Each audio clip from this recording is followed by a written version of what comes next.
La última vez que grabamos en Coruña para Televisión de Galicia, para Nacer de Novo, José, el de Loli, dijo una frase que me impactó. Me quedé después pensando sobre esa frase. Supongo que os acordáis los que lo habéis visto. Hablando en cuanto a soltarse el pelo por el Señor. Y me fui para casa pensando sobre esa frase. Y justo 2 días después, yo tengo la costumbre desde hace muchísimos años, desde que era muy joven, de ir leyendo toda la Biblia desde el principio hasta el final, y cuando terminas en Apocalipsis volver a Génesis, y en todas las versiones posibles. Y en aquel momento estaba leyendo la Biblia textual, que es precisamente como dice el nombre, es la Biblia que más se adapta a los originales, la traducción que más se adapta a los originales tanto hebreo como griego. Y justo 2 días después, yo creo que una de esas cosas que el Señor hace, estaba leyendo en el libro de los Jueces y el capítulo 5. Así que podéis buscarlo, Jueces capítulo 5, solamente 2 versículos, el versículo 1 y el versículo 2. Dice: entonces Débora y Barak, hijo de Ahinoam, cantaron en aquel día diciendo: por haberse puesto al frente los jefes en Israel, por haberse ofrecido el pueblo voluntariamente, bendecid al Señor. La palabra que usa exactamente ahí cuando dice por haberse puesto enfrente, al frente de todos los hijos de Israel, literalmente es por haberse soltado el pelo, los responsables del pueblo, y por lo tanto todos los hijos de Israel le siguieron. Claro, nosotros cuando escuchamos esa frase enseguida pensamos en quizás hacer cosas que, no sé, lo que es el significado de esa frase, cosas a las que no estamos acostumbrados. Pero en aquel momento, cuando el pueblo iba a pelear, los soldados, digamos que se soltaban el pelo, era una manera de explicar que daban todo lo que había dentro de sí mismos para pelear. Era una situación complicada, una situación insostenible dentro del pueblo. Si veis el mismo libro de los Jueces y el capítulo 4, desde el versículo 1 hasta el versículo 10, veis que la situación económica estaba llena de problemas, el pueblo había fracasado, estaban lejos de Dios, no había liderazgo, las personas no sabían qué hacer. Y entonces es en ese momento que Débora, la juez de Israel, le habla a Barak para que ataquen a los enemigos y para que hagan lo que deben hacer. ¿Cuál era el problema? Que el pueblo estaba como encorsetado, encerrado en sí mismo. Sabían quién era Dios, pero como que no se daban cuenta de lo que Dios podía hacer en sus vidas. Y eso fue ese momento cuando yo volví a casa y estaba pensando en la frase de José, y después al leer este texto en el libro de los Jueces, que me hizo pensar a veces en nuestra situación. ¿Cuántas veces nosotros vivimos de la misma manera? Sabemos quién es Dios, le conocemos, le amamos, damos todo por Él, pero en cierta manera es como si estuviéramos encorsetados, encerrados, como si pensáramos que Él ya no puede hacer las cosas que sí puede hacer. Entonces, en este momento, el pueblo por fin se dieron cuenta de que tenían que salir, que tenían que confiar en Dios, que tenían que creer en aquel que era capaz de hacer lo imposible. Solo 4 detalles, 4 historias muy conocidas que las vamos a ir recorriendo muy rápidamente. Y además historias que no solamente vosotros, sino prácticamente todas las personas, hasta los no creyentes, conocen muy bien. Pero son 4 historias en las cuales hubo personas que amaron al Señor y literalmente, y también es obvio espiritualmente, que es lo que nos hace bien a nosotros, porque se trata de ir mucho más allá de esa frase literalmente, pero espiritualmente se soltaron el pelo, y una de ellas es esta. Y en todas esas historias siempre hubo personas que siguieron al Señor, que disfrutaron con Él, que fueron capaces de luchar por Él, que fueron capaces de amarle, de expresar ese amor. Y en las mismas historias hubo personas que les criticaron. Porque siempre cuando uno sigue al Señor y cuando uno disfruta con el Señor, hay personas que parece que no les sienta muy bien eso. Yo nunca entendí por qué. Pero en el libro de los Jueces, precisamente en este lugar, hubo un contraste entre Débora, Barak, los principales de los jefes en el ejército que se soltaron el pelo y muchos otros en el pueblo que no quisieron hacer nada. Si solamente veis unos versículos más adelante, en el mismo capítulo 5, cuando el cántico de Débora y Barak, por haber triunfado contra los enemigos, expresan esa bendición al Señor.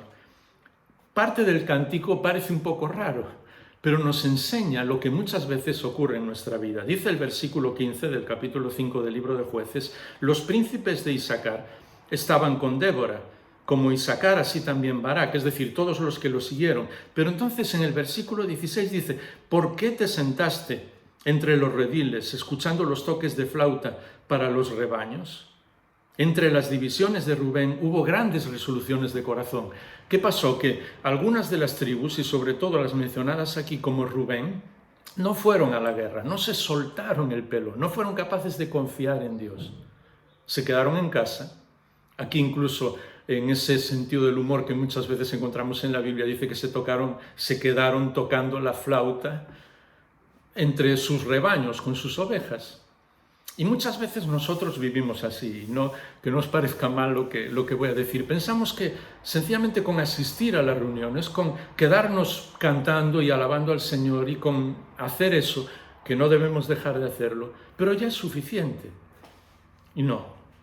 Dios nos enseña que tenemos que comprometernos con Él, que tenemos que salir, que tenemos que soltarnos el pelo, ¿me entendéis? Espiritualmente. Porque es curioso, la frase que dice es: hubo grandes resoluciones de corazón, es decir, tomaron grandes decisiones, y a veces nosotros también lo hacemos. Alguien predica o leemos la palabra de Dios en casa y tomamos decisiones. Sí, voy a seguir al Señor, voy a comprometerme más con Él, voy a leer su palabra, voy a orar, voy a ayudar a otros. Y normalmente esas resoluciones a veces duran solo 5 minutos. Por eso que se trata no solo de tomar grandes resoluciones de corazón, sino de ir, de hacer, de obedecer lo que Dios nos dice. Otros, como por ejemplo en el versículo 17, dice: Dan se quedó entre las naves. La batalla era cientos de kilómetros, pero ellos se quedaron allá. Y muchas veces nosotros tomamos grandes decisiones, pero no somos capaces de llevarlas a la práctica. Por eso tenemos que aprender, vuelvo a repetir espiritualmente, la belleza de esa frase. Hay que soltarse el pelo, hay que desencorsetarnos, si existe esa palabra en castellano. Hay que ver a Dios a quien seguimos, al Dios extraordinario, al único que existe, al Todopoderoso, y dejar de encajonarlo en nuestros esquemas y sencillamente confiar y descansar en Él. La segunda historia, porque no quiero pasar mucho tiempo, está en el segundo libro de Samuel, el capítulo 6. Supongo que todos la recordáis. El pueblo tiene que traer el arca de vuelta porque había sido capturada por los enemigos. Segundo libro de Samuel, capítulo 6. Y en el versículo 6 ocurre algo grave. Dice que cuando llegaron cerca de Nacón, segundo libro de Samuel 6:6, Uza extendió la mano hacia el arca de Dios y la sostuvo porque los bueyes casi estaban volcando el arca. El arca era el símbolo de la presencia de Dios. Si lees el texto paralelo en el libro de Crónicas, dice que el arca tropezaba en un tiempo imperfecto, como si hubiera ocurrido varias veces y como si en varias ocasiones Uza hubiera querido ir a sostener, hasta que hubo un momento que sencillamente perdió su vida. ¿Por qué? Porque creía que él podía sostener el arca de Dios. El rey era David, y aquí vais a ver a dónde quiero llegar. Y David vio aquello y tomó miedo. Así que pidió que el arca fuera llevada a casa de Obed-Edom. El arca permaneció allí varios meses. ¿Y qué ocurrió? Que Dios bendijo esa casa de una manera extraordinaria, porque la presencia de Dios en esa casa, el símbolo de la presencia de Dios en esa casa, sé que me entendéis, lo transformó todo por completo. Tanto es así que hijos, nietos, bisnietos de Obed-Edom sirvieron al Señor porque habían contemplado la hermosura de que Dios viviera en su casa y lo transformara todo. Y entonces, todos recordáis la historia, más adelante David trae el arca, esta vez a Jerusalén. Y dice que en el mismo capítulo 6, que David venía, leéis en el versículo 16, que cuando el arca del Señor entraba en la ciudad de David, Mical, la hija de Saúl, que era su esposa, miró por la ventana y vio al rey David saltando, danzando delante del Señor. Y lo menospreció en su corazón. ¿Por qué? Porque David se había dado cuenta de que la presencia de Dios era algo extraordinario y que a Dios no se le puede controlar, como intentó hacer Uza. Que nosotros no estamos para defender a Dios, sino para disfrutar de su presencia. Que nosotros no estamos para defender la obra de Dios, sino para disfrutar en la obra de Dios, para obedecerle, para hacer todo lo que Él nos pida y disfrutar en lo que Él está haciendo por medio de cada uno de nosotros. Y entonces cuando se dio cuenta de eso, se dio cuenta de que el arca de Dios era una bendición, es decir, que la presencia de Dios es una bendición, comenzó a bailar, comenzó a cantar, comenzó a sentirse de una manera extraordinaria, disfrutar con el Señor. Y aquí sí, literalmente, se soltó el pelo. Pero su mujer le menospreció, porque pensó que aquel disfrute delante del Señor era una forma de que el rey fuera menospreciado. Y eso nunca es cierto. Cuando amamos y disfrutamos con el Señor, le honramos a Él. Lo curioso del caso es que la Biblia nos dice que Mical, la mujer de David, después de haber criticado a su marido, nunca tuvo hijos.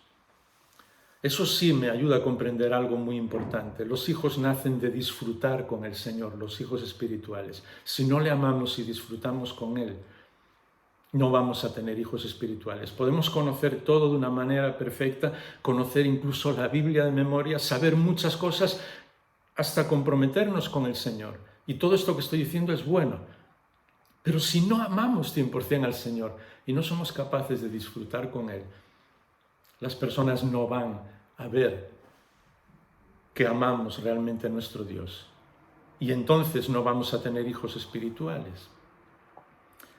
Dos ejemplos más para terminar y muy rápido, y estos son del Nuevo Testamento.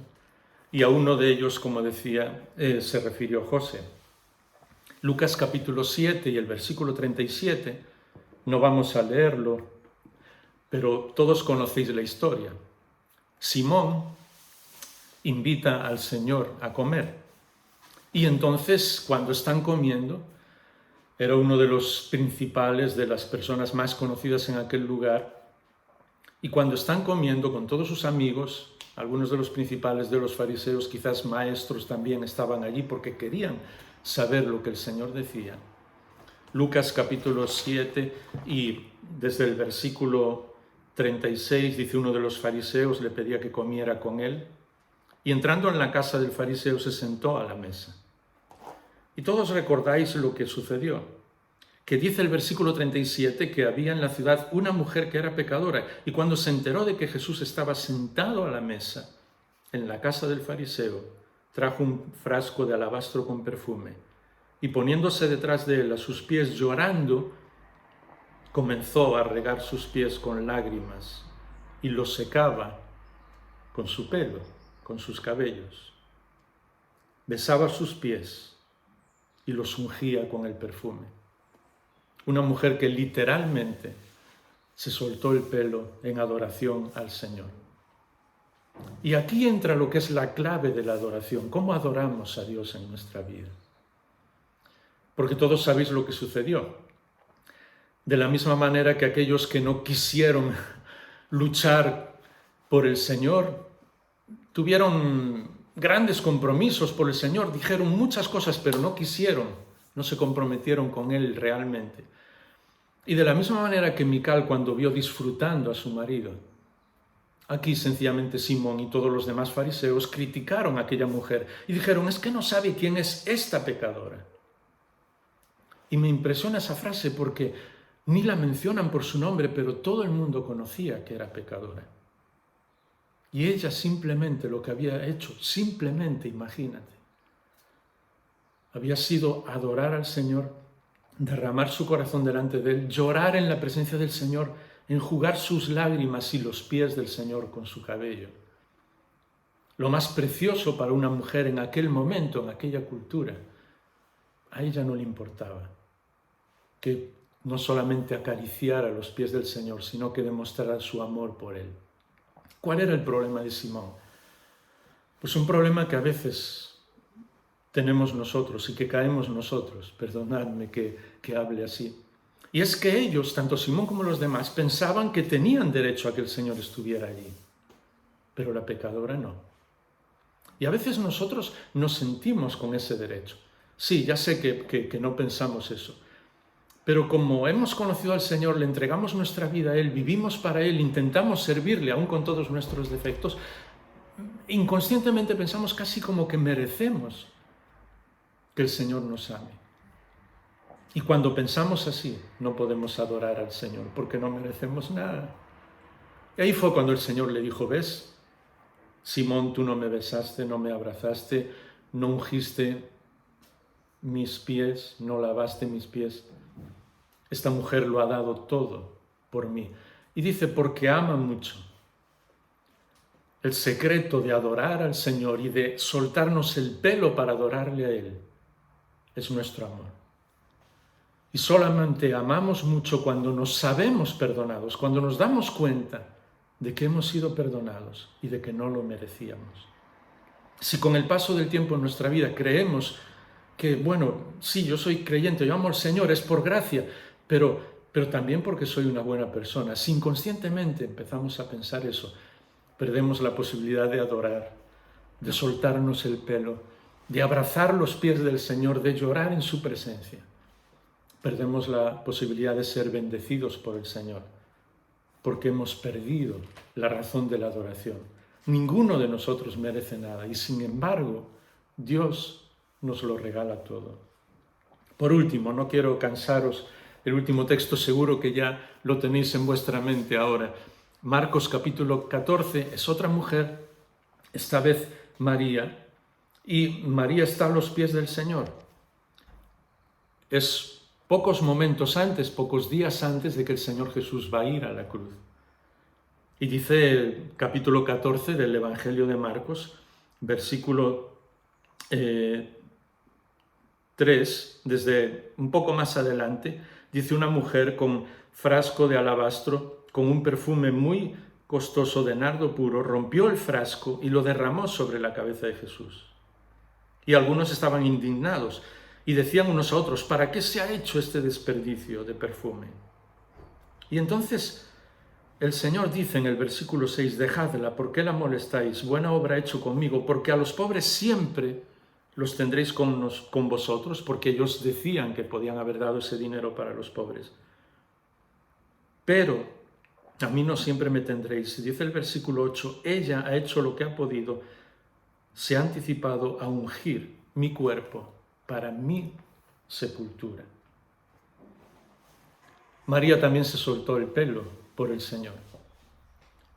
¿Y sabes por qué lo hizo? Para proclamar algo que la gran mayoría de ellos no solamente no habían comprendido, no habían creído, ni siquiera había entrado en su mente y en su corazón. Es que el Señor Jesús iba a ir a una cruz y después iba a ser muerto y después iba a resucitar. Y es impresionante porque María sí lo comprendió.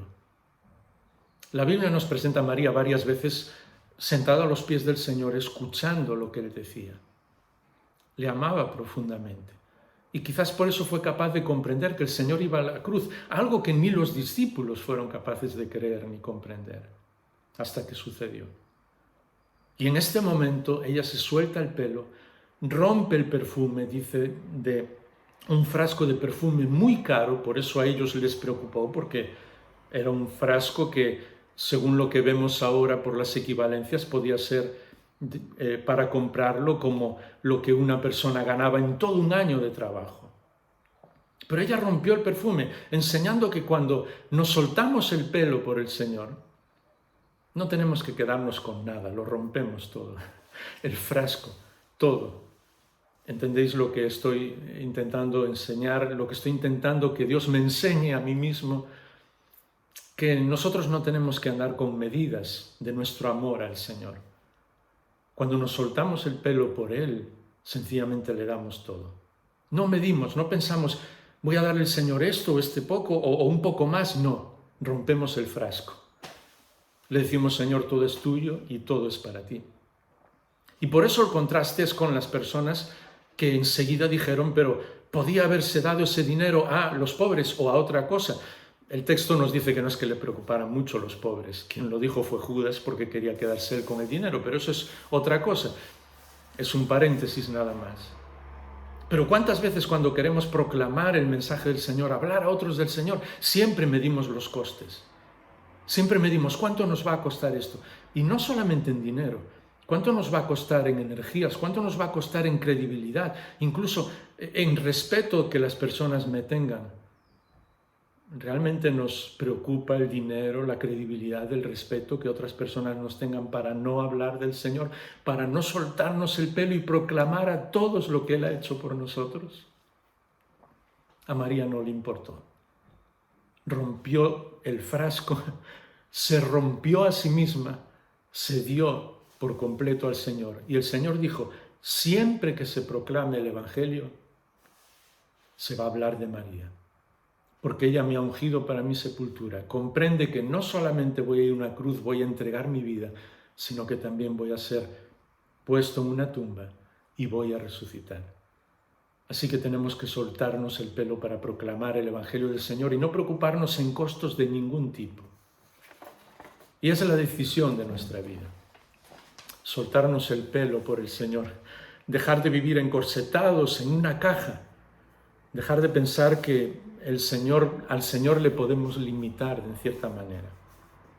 Soltarnos el pelo para luchar, para comprometernos con Él, para disfrutar con Él, en su obra, en todo lo que Él permita con cada uno de nosotros, con nuestro trabajo. Soltarnos el pelo para aprender a adorarle de una manera extraordinaria y para hablarle a los demás del Señor. Porque solamente cuando vivimos así, podemos realmente comprender y disfrutar de lo que es el Evangelio y lo que es la presencia del Señor en nuestra vida, en la vida de nuestra familia, en la vida de nuestra ciudad. Y sé que entendéis esa frase espiritualmente, pero el mundo y cada ciudad en particular, y cada barrio en particular, y cada familia en particular, será transformada cuando aprendamos a soltarnos el pelo para comprometernos con el Señor, para disfrutar con Él, para adorarle, para hablarle a otros del Señor, para conocerle cada día mejor. ¿Por qué no dedicas un momento ahora para orar y pedirle al Señor algo que quizás nunca en tu vida habías imaginado, orar de esa manera? Pero sé que después de estos minutos se puede llegar a comprender el fondo de lo que el Señor quiere decirnos. A mí el primero, orar y pedirle, Señor, ayúdame a soltarme el pelo y a vivir descansando y confiando 100% en ti. Dejar de tenerte encajonado en mis ideas y mis principios y hacer justo todo lo contrario. Que seas tú el que gobiernes y el que reines en mi vida para comprometerme, para disfrutar, para adorar y para hablarle a todos de ti.